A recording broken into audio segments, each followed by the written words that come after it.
하나님 아버지, 4월의 첫 토요일 새벽입니다. 오늘도 주님께로 나아갈 수 있으니 참 감사합니다. 정결한 마음으로 주님을 배우는 이 새벽이 되게 하여 주시옵소서. 하나님, 오늘 우리의 눈을 열어주시기를 기도합니다. 먼저 마음의 눈을 열어 주시옵소서. 마음으로 마음을 볼 수 있는 시력을 주시기를 원합니다. 사람을 만날 때마다 겉으로 보이는 모습을 보는 것이 아니라 그 속에 깊이 감추어진 마음을 볼 수 있었으면 좋겠습니다. 그들의 상한 심령을, 외로움을, 두려움과 고통을 볼 수 있게 하여 주시옵소서. 그리하여 주님처럼 그들에게 다가가 상처난 곳을 싸매어주고 보듬어 줄 수 있는 그런 주님의 사람이 되었으면 좋겠습니다. 하나님, 누구보다 무엇보다 나의 옆에 있는 나와 가장 친밀한 나의 배우자의 마음을 볼 수 있는 시력을 주시옵소서. 늘 함께 살고 있어서 다 안다고 생각하는 그 사람의 속에 깊이 감춰져 있는 슬픔과 고통과 외로움을 볼 수 있게 하여 주시옵소서. 긍휼히 여기는 마음을 주시고 공감하는 감각을 주시옵소서. 미안한 마음을 주시고 안타까운 마음을 주시옵소서. 하나님, 나를 사랑해서 모험을 떠나준 귀한 나의 아내이고 나의 남편입니다. 시간이 지나는 동안 서로 상처도 많이 쌓였습니다. 주님, 코로나19로 함께 있는 시간이 많아진 요즘, 이 시간이 가정의 회복이 이루어지는 축복의 시간이 되기를 소망합니다. 다시 사랑으로, 더 깊은 사랑으로 나아가는 우리 가정, 우리 부부가 되게 하여 주시옵소서. 하나님, 사랑하던 남편, 아내를 멀리 떠나보내고 홀로 외롭게 살아가고 있는 우리의 성도님들이 있습니다. 외로움과 싸우느라 힘이 많이 듭니다. 미래에 대한 두려움과 싸우느라 또한 많이 지쳤습니다. 사랑받는 것만으로도 힘이 되었는데 이제는 더 이상 그럴 사람이 없는 것 같아 마음이 슬픈 이들입니다. 하나님, 많은 사랑을 주고 떠나간 사람에 대한 감사한 마음을 먼저 주시고, 혹시나 앞서간 사람을 생각하며 미안한 마음과 후회하는 마음이 있다면 주님께서 위로하여 주시고 그 죄책감에서 벗어나게 하여 주시옵소서. 하나님, 오늘 이 새벽 홀로 집을 지키며 외로운 이들에게 주님께서 함께 하여 주시고 위로자, 보호자 되어 주시옵소서. 하나님, 긴 시간을 함께 살아오면서 이제는 할머니, 할아버지가 된 부부가 있습니다. 이제 얼마나 함께 살 수 있을까요? 코로나19의 확산을 보면서 두려운 마음이 더 많이 듭니다. 하나님, 이제 하나님의 품에 안길 날이 속속 다가오고 있음을 느끼게 됩니다. 그날까지 건강하기를, 부부가 끝까지 힘써 사랑하기를, 그리고 마지막까지 주님을 향한 신앙을 지키기를 원합니다. 나이가 들어 몸이 불편하다 보니 서로 짜증을 내기도 하고 불평을 할 때도 있습니다. 오래 살다 보니 말도 거칠어졌고 때로는 배려를 하지 못하고 나만의 고집만을 피울 때도 많이 있습니다. 하나님, 나이는 들어가는데 도리어 어린아이와 같이 되어가는 모습을 보면서 마음이 언짢아지기도 합니다. 하루하루 나이 들어가는 우리 할머니, 할아버지 부부들을 주님께서 사랑스러운 눈으로 보아주시고, 육체는 연약하여져 가지만 주님을 향한 마음은 굳건하게 하시고 정신은 점점 더 맑아지게 하여 주시옵소서. 마지막까지 부부가 사랑하며 해로할 수 있게 하여 주시옵소서. 청소년 자녀를 둔 우리 젊은 엄마 아빠들을 위하여 기도합니다. 하루가 다르게 변해가는 우리의 아이들, 몸도 커지고 생각도 매일 달라지는 우리 아이들과 함께하면서 부모들도 어찌해야 할 바를 모를 때가 많습니다. 자신들도 청소년의 시기를 거쳐왔지만 이제는 까마득히 잊었습니다. 아이들을 이해하기도 어렵고 자꾸 자녀들에게 화만 내게 됩니다. 아이들은 자신들을 이해해주지 못하는 엄마 아빠가 도리어 미워지기도 합니다. 소통이 끊어지고 서로 입을 다문 지 오래되어 냉랭한 분위기로 살아가는 가정들이 많이 있습니다. 하나님, 코로나19로 인하여 가족들이 모이는 시간이 많아진 이때에 회복이 일어났으면 좋겠습니다. 마음은 그렇지 않은데 표현하지 못하였던 것들을 솔직히 털어놓아 서로를 이해하는 시간이 생겼으면 참 좋겠습니다. 하나님, 우리의 가정들에 오늘 이런 따뜻하고 멋진 일들이 많이 일어나게 하여 주시옵소서. 하나님, 병이라고 하는 무거운 짐을 지고 살아가는 가족들이 또한 있습니다. 하루 이틀이 아니고 긴 시간을 힘겹게 지내며 병마와 싸우는 환자는 마음이 많이 약해져 있습니다. 두려움과 고통으로 힘든 시간을 보냅니다. 가족들도 그렇습니다. 아픈 환자 때문에 모든 것이 뒤틀려져 버린 가족들이 참 많습니다. 하던 일도 그만두고 간호에 나선 가족들도 있습니다. 서로 힘을 주고 용기를 주려 하지만 갑자기 공포가 몰려올 때면 함께하는 이들에게 상처가 되는 말을 하게 되기도 합니다. 하나님, 지치고 힘들어하는 환자와 가족들에게 하늘의 위로를 내려주시고 우리 인간이 줄 수 없는 평강과 이길 힘을 주시기를 기도합니다. 서로 격려하며 어려운 시간을 잘 이겨내게 하여 주시옵소서. 코로나19로 확진이 되어 격리 치료를 받고 있는 이들이 또한 있습니다. 낯선 환경에서 두렵게 견디고 있는 환자들이 지금 4천여 명에 이릅니다. 하나님, 우리 찬양대원 중에도 한 사람이 확진을 받아서 치료를 받는 중에 있습니다. 미국 유학 준비로 출국했다 돌아오는 과정에서 확진이 되어서 병원에서 치료 중에 있습니다. 또한 이미 병원에서 치료를 받고 있는 권사님과 남편 되시는 집사님이 있습니다. 그리고 영국에서 귀국하여 확진 판정을 받은 우리 자녀가 있습니다. 하나님, 한 사람 한 사람 주님께서 직접 찾아주시고 이들에게 두려운 마음을 제하여 주시며 면역력을 높여주시어서 이 감염병의 고통에서 속히 벗어나게 하시어 건강한 모습으로 집으로 돌아오게 하여 주시옵소서. 하나님, 최근 난소의 암이 발견되어 3기 진단을 받고 긴급하게 수술에 들어가야 하는 성도님이 있습니다. 작년에 등록한 새 가족인데 13개월 된 아이를 둔 젊은 엄마입니다. 하나님, 도와주시옵소서. 먼저 수술이 잘 되게 하시고 항암 치료 과정도 잘 견뎌 완치되게 하여 주시옵소서. 아이를 보육해 줄 분을 시급히 구하는 과정에 있습니다. 하나님, 좋은 분 예비하여 주시옵소서. 하나님, 오늘도 주님의 말씀은 우리에게 큰 위로와 힘을 줄 것을 믿습니다. 주님께서 말씀하여 주시고 성령께서 깨닫게 하여 주시옵소서. 오늘 하루도 주님과 함께 있기를 원합니다. 우리 주 예수 그리스도의 이름으로 기도드리옵나이다. 아멘. 오늘 하나님께서 우리에게 주신 말씀은 창세기 25장 19절로 26절입니다. 창세기 25장 19절로 26절 말씀 각자의 자리에서 작은 소리로 함께 봉독하도록 하겠습니다. 아브라함의 아들 이삭의 족보는 이러하니라. 아브라함이 이삭을 낳았고 이삭은 40세에 리브가를 맞이하여 아내를 삼았으니 리브가는 밧담 아람의 아람 족속 중 부두엘의 딸이요 아람 족속 중 라반의 누이였더라.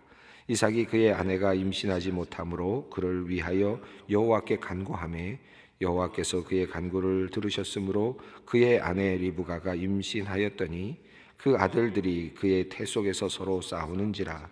그가 이르되 이럴 경우에는 내가 어찌할꼬 하고 가서 여호와께 묻자온대 여호와께서 그에게 이르시되 두 국민이 내 태중에 있구나. 두 민족이 내 복중에서부터 나누이리라. 이 족속이 저 족속보다 강하겠고 큰 자가 어린 자를 섬기리라 하셨더라. 그 해산 기한이 찬즉 태에 쌍둥이가 있었는데 먼저 나온 자는 붉고 전신이 토록 같아서 이름을 에서라 하였고 후에 나온 아우는 손으로 에서의 발꿈치를 잡았으므로 그 이름을 야곱이라 하였으며 리브가가 그들을 낳을 때에 이삭이 60세였더라. 아멘. 오늘 이야기는 이삭의 족보를 다루고 있습니다. 그리고 또 이삭의 아들들의 탄생에 대한 이야기를 다루고 있습니다. 앞서 있는 내용들은 아브라함의 족보가 잠시 앞서 나왔었고, 그리고 바로 앞에 이스마엘의 족보가 나왔습니다. 또 이스마엘과 관련된 그 아들들의 이야기가 잠시 소개가 되었습니다. 그리고 이제 오늘 본문은 이삭의 아들들에 관련된 내용입니다. 아브라함의 아들 이삭의 족보는 이러하다 해서 족보가 소개되고 있지만 실제적으로는 그의 아들 둘에 대한 내용을 다루고 있습니다. 먼저 한번 19절 말씀을 읽어보겠습니다. 아브라함의 아들 이삭의 족보는 이러하니라. 아브라함이 이삭을 낳았고. 아브라함의 아들 이삭의 족보는 이러하다. 반복이 되는 것 같은데, 아브라함의 아들 이삭, 그 다음에 그러면 이제 이삭부터 나가면 될 것 같은데, 다시 거슬러 올라가서 아브라함이 이삭을 낳았고 한번 반복을 했습니다. 어떤 분들이 이거 중복된 거 아닌가, 뭐 잘못 한 번 더 쓴 거 아닌가 이렇게 이야기하는 분들도 있는데, 나름대로 의미는 있는 것 같아요. 그러니까 이삭은 결국 어디서부터 출발되는 겁니까? 항상 아브라함부터 오는 그 약속, 아브라함부터 시작된 그 약속이 이어지는 사람, 이어가는 사람이 이삭입니다.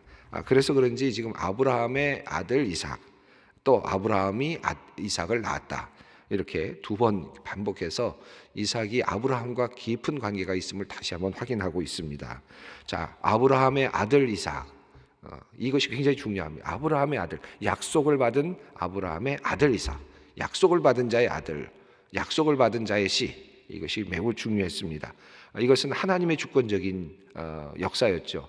아브라함의 아들 이스마엘도 있고, 아브라함의 아들 그도라의 아들들도 있고, 얼마든지 아들들은 있습니다. 8명이나 있습니다. 그러나 약속을 받은 아들은 하나. 이것은 하나님의 주권입니다. 하나님의 뜻입니다. 이것은 거부할 수 없는 하나님의 방법입니다. 이것이 오늘 본문에 전체적으로 흘러가고 있는, 사실은 족보를 읽을 때마다 우리가 항상 느끼게 되는 것은 이것이죠. 다른 사람일 수도 있었는데, 다른 사람을 택하셔서 하실 수도 있었는데, 그런데 하나님은 그 사람을 택하셨고, 하나님은 그 약속, 선조들과 약속하셨던 그 선조의 약속을 그대로 지켜가시는 그런 하나님의 모습을 보게 됩니다.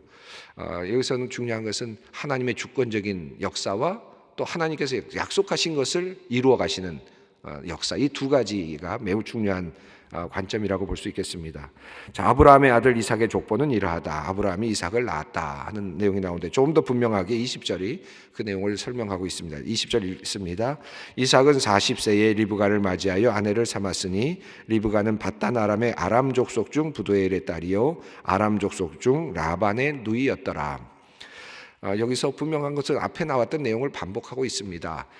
리브가를 맞이했다, 우리가 알고 있는 정보이고요. 부두엘의 딸이라는 것도 우리가 알고 있고, 그리고 라반의 누이였다는 것도 알고 있습니다. 앞서 말씀드렸습니다마는 라반이 왜 이렇게 자꾸 등장하는가? 라반의 이야기는, 라반이라는 이름을 자꾸 익숙하게 하는 이유는 이제 뒤에 나오는 야곱의 이야기와 라반의 이야기가 맞물리면서 상당히 많은 이야기가 전개되기 때문에 그분이 누구인지를 조금 더 분명하게 알게 하기 위해서 계속해서 이 앞서서 라반의 누이였다라고 하는 것을 다시 강조하고 있습니다.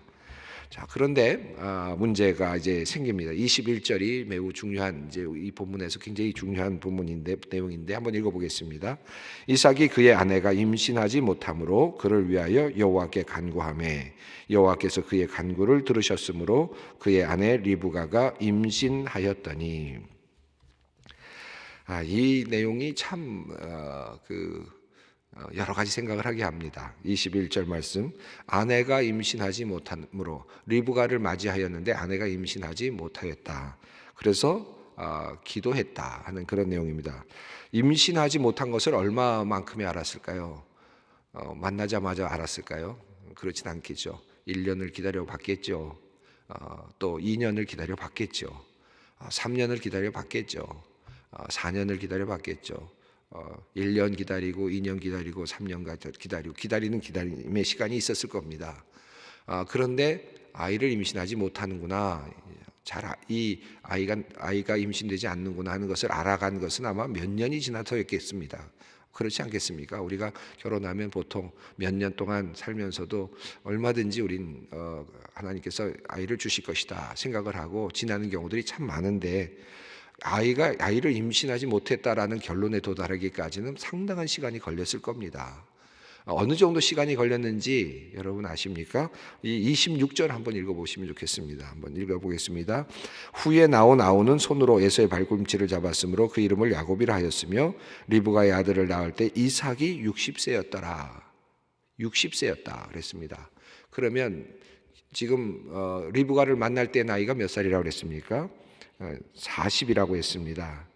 20절이죠. 40세에 만났고 아이를 낳았을 때 나이는 60세. 그럼 몇 년을 기다린 겁니까? 20년을 기다린 겁니다. 20년을 기다렸습니다. 자, 그러면 몇 가지를 먼저 생각을 해볼 수 있겠습니다. 앞서 나왔던 그 늙은 종이 있잖아요. 늙은 종의 이야기가 있었는데, 늙은 종이 아브라함의 명령을 따라서 갔습니다. 가서 고향 땅, 아브라함의 고향 땅으로 와서 기도를 했습니다. 급하게 기도를 했어요. 왜 이렇게 급하게 기도했을까? 몇 가지 이유가 있겠지요. 그 중에 하나는 아마도 아브라함의 생명이 위급한 상태에 있지 않았을까 하는 그런 추측이 가능합니다.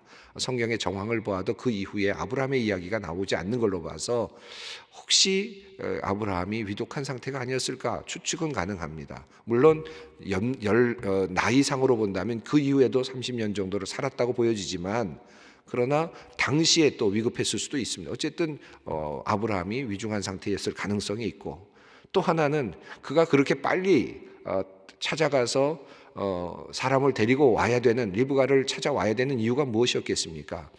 그의 나이가 이미 40이었거든요. 이삭의 나이가 벌써 40입니다. 아이를 낳을 수 있는 나이가 이제 벌써 지나가고 있는 상태거든요. 이제 그러니까 빨리 가서 이제 아이를 낳을 수 있는 배필을 데려다가 아이를 낳아야 되겠다는 그런 충성된 마음이 있지 않았겠습니까? 그러니까 늙은 종이 가서 하나님께 기도를 했고, 급한 기도를 했고, 그래서 그 급한 기도를 따라서 리브가를 만나게 되었고, 과연 하나님께서 그 기도를 들어주셨다. 그래서 얼마나 기뻐했습니까? 그리고는 아침에 답을 받은 다음에는 아침에 바로 떠나겠다. 하룻밤 자고는 바로 떠나겠다. 20일, 30일의 여행을 한 후에 바로 떠나겠다고 해서 돌아왔습니다. 그만큼 급하게 데려왔어요. 그리고는 이삭에게로 바로, 아브라함에게 인계하는 것도 아니고 바로 이삭과 만나는 장면이 성경 본문에 이어졌지 않습니까? 자, 그렇다면 이 늙은 종이 가서 그렇게 열심히 기도하고 또 열심히 노력하고 하나님의 응답이라고 받아온 사람이 리브가였습니다. 목적은 이제 며느리, 다시 말하면 출산할 수 있는 아내를 데려오는 것이었습니다.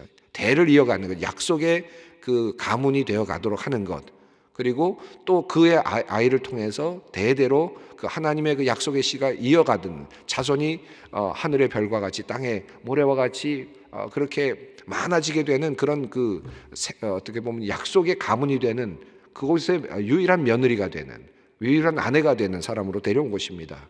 그런데 어떻게 됐습니까? 20년 동안 아이가 없는 거예요.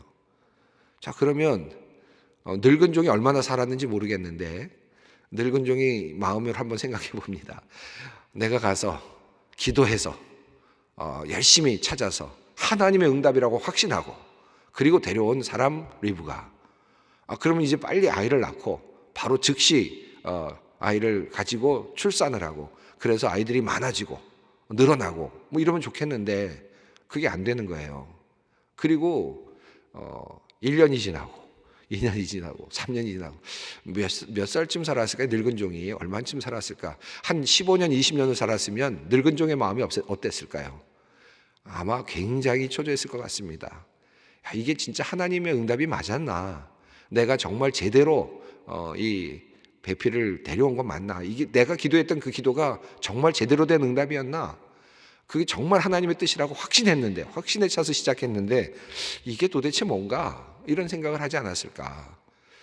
그런 생각이 듭니다. 자, 20년이라는 시간은 그런 시간이죠. 자, 20년 동안 아브라함은 또 어떻게 했을까?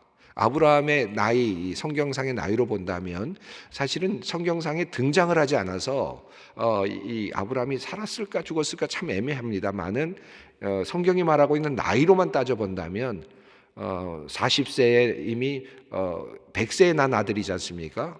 아브라함이. 그러면 40세면 아브라함의 나이는 140세고요. 아브라함이 죽은 나이는 175세거든요. 그러면 60세의 아이를 낳았다고 지금 하니까, 야곱과 에서를 낳았다고 하니까 에서와 야곱을 낳았을 때도 사실은 아브라함은 살아 있어야 되는 거죠. 그러면 15년을 또 아브라함은 야곱과 에서와 함께 살았을 가능성도 있어야 됩니다. 그런데 성경은 그런 내용에 대해서는 이야기하지 않아요. 그래서 우리가 그것은 일단 접어두겠습니다만은, 그러나 아브라함이 살아 있었다고 생각했을 때 아브라함의 마음은 또 어땠을까? 자기 아내 때문에 그렇게 고생했는데 또 며느리 때문에 또 20년을 기다리는, 아브라함의 신앙의 여정에서도 또 기다림의 연속이었습니다.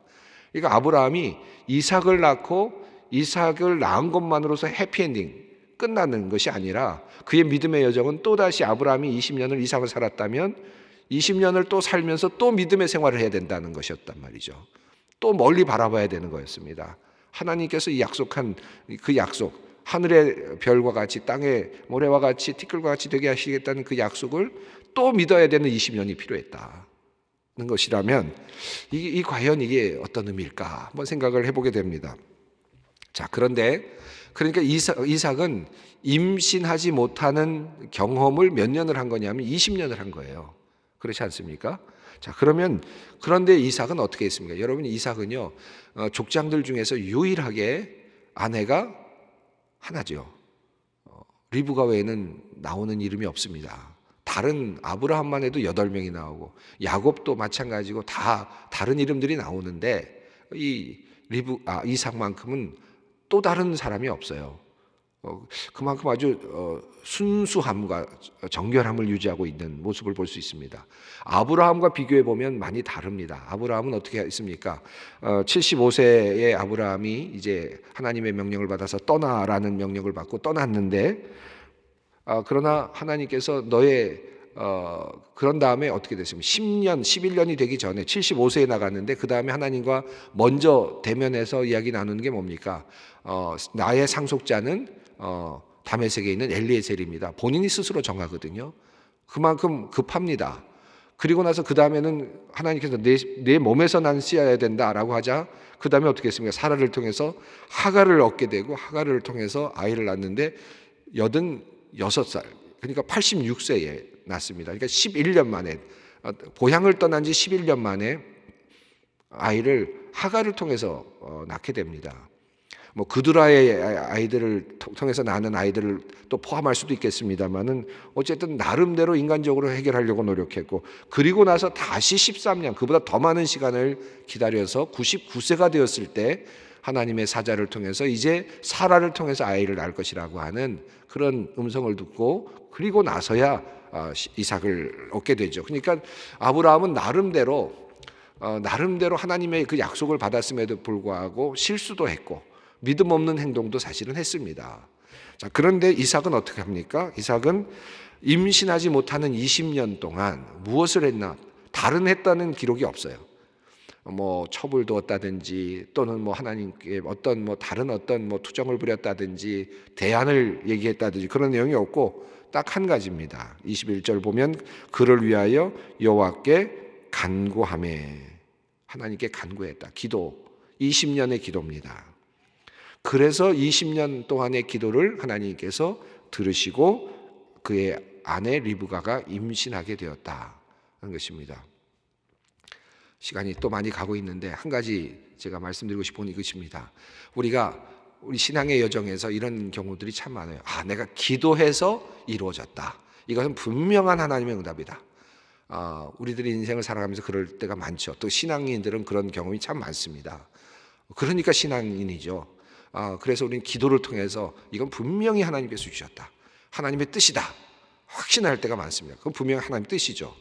그러면 그 다음에 마치 늙은 종이 리브가가 분명히 하나님이 정하신 배필이구나 확인을 했다는 것과 같습니다. 분명히 하나님의 뜻이다. 그래서 그것이 이루어졌습니다. 그러면 동화에서 나오는 것처럼 그 다음부터 행복하게 살았대요. 이게 아니에요. 그게 아니라 그 다음에도 또 과제가 있습니다. 그 다음 과제는 또 기도하는 과제가 있는 거고 또 다른 또 숙제가 우리에게 놓여 있습니다. 그러니까 하나님의 뜻이 이건 이루어진 건 분명합니다. 그러나 그 다음 단계에 또 가는 과정에서도 또 하나님은 기도의 길을 열고 계시고 기도해야만 되는 그런 일들을 만들어 가시고 하나님과의 관계를 이어가신다 하는 사실을 우리가 깊이 묵상해 볼 수 있습니다. 자, 그렇게 해서 우리 아이가 이제 태어나게 되는데 22절과 23절 한번 읽어보겠습니다. 그 아들들이 그의 태 속에서 서로 싸우는지라 그가 이르되 이럴 경우에는 내가 어찌할꼬 하고 가서 여호와께 묻자오되 여호와께서 그에게 이르시되 두 국민이 내 태중에 있구나 두 민족이 내 복중에서부터 나누이리라 이 족속이 저 족속보다 강하겠고 큰 자가 어린 자를 섬기리라 하셨더라. 여기 보면 하나님께서 이제 쌍둥이를 주셨는데 에서와 야곱인데 이 쌍둥이를 주시는데 이 성경상에 나오는 첫 번째 태에서 두 사람이 나오는 경우지요. 근데 두 아이가 나오는데 둘이 서로 나눌 것이다. 그리고 서로가 큰 민족을 이룰 것이다라고 하는 하나님의 말씀을 하나님께서 말씀을 해주셨습니다. 그런데 재미있는 것은 23절에 큰 자가 어린 자를 섬기리라 하는 말씀이 있습니다. 이것은 하나님의 끊임없는 끊임없는 주권적인 선택이죠. 하나님께서 그냥 하나를 딱 주셨으면 얼마나 좋았겠어요. 그러면 서로 싸울 일도 없고, 그리고 그 다음에 뭐 분쟁도 없고, 그리고 분명해지고, 상속도 분명해지고, 상속자도 분명해지고, 약속을 받은 사람도 분명해지고. 그런데 하나님께서는 그의 태중에 둘을 넣으시고 한 사람은 택함을 받은 백성이고 한 사람은 또 거기서 벗어납니다. 왜 그렇습니까? 이거는 마땅히 그래야죠. 하나님은 이제부터는 약속했으니까 마땅히 그래야죠. 장자는 무조건 이어지는 거죠. 하나님은 약속하셨으니까 장자로 계속해서 이어지는 축복은 이미 약속하셨으니까 하나님은 마땅히 그래야죠. 하나님은 그러한 굴레라 그럴까요? 그런 것에 매이지 않으신다. 하나님은 하나님께서 약속하신 것을 지키시는 신실하신 분이시다. 그러나 그럼에도 불구하고 하나님은 자유로우시다 하는 것입니다. 그 자유로우심 안에서 하나님의 약속을 이루어 가신다. 이게 굉장히 또한 중요합니다. 우리가 보통 앞서 나온 것처럼 하나님 이거 분명히 하나님의 약속이 이루어졌습니다. 그러니까 이제부터는 하나님 꼼짝달싹 못합니다. 이제부터는 그대로 가야 됩니다. 이게 아닙니다. 그 다음에도 또 다시 멈추게 하시고 또 기다리는 시간을 주시는 것처럼 하나님께서 아이를 주셨습니다. 이제 이 아이들은 무조건 다 축복의 유산을 받은 아이들이겠지 아닙니다. 그 안에도 또 나누어짐이 있고 그 안에서 또 축복을 받는 사람이 또 있습니다. 이것은 하나님의 주권입니다. 이것은 하나님의 영역이죠. 우리는 그것을 넘볼 수는 없습니다. 우리가 이 상황 속에서 한 가지를 꼭 기억해야 될 것은 하나님은 언제나 약속 가운데서도 하나님이 되시기를 원하신다는 것. 이 사실을 꼭 기억하셔야 되고 또 하나는 우리가 기도하고 신앙의 여정에서 우리는 끊임없이 기도해야 되고 확정됐다고 생각되는 것 이후에도 우리에게는 하나님께서 또 다른 기도를 요구하고 계신다. 하나님과 깊은 관계를 요청하고 계신다 하는 사실을 우리가 깊이 묵상할 수 있었으면 좋겠습니다. 오늘 이 말씀 우리가 함께 붙잡고 또 기도의 자리로 나아가도록 하겠습니다. 하늘에 계신 우리 아버지 이름을 거룩하게 하시며 아버지의 나라가 오게 하시며 아버지의 뜻이 하늘에서와 같이 땅에서도 이루어지게 하소서. 오늘 우리에게 일용할 양식을 주시고 우리에게 잘못한 사람을 용서하여 준 것 같이 우리 죄를 용서하여 주시고 우리를 시험에 빠지지 않게 하시고 악에서 구하소서. 나라와 권능과 영광이 영원히 아버지의 것입니다. 아멘.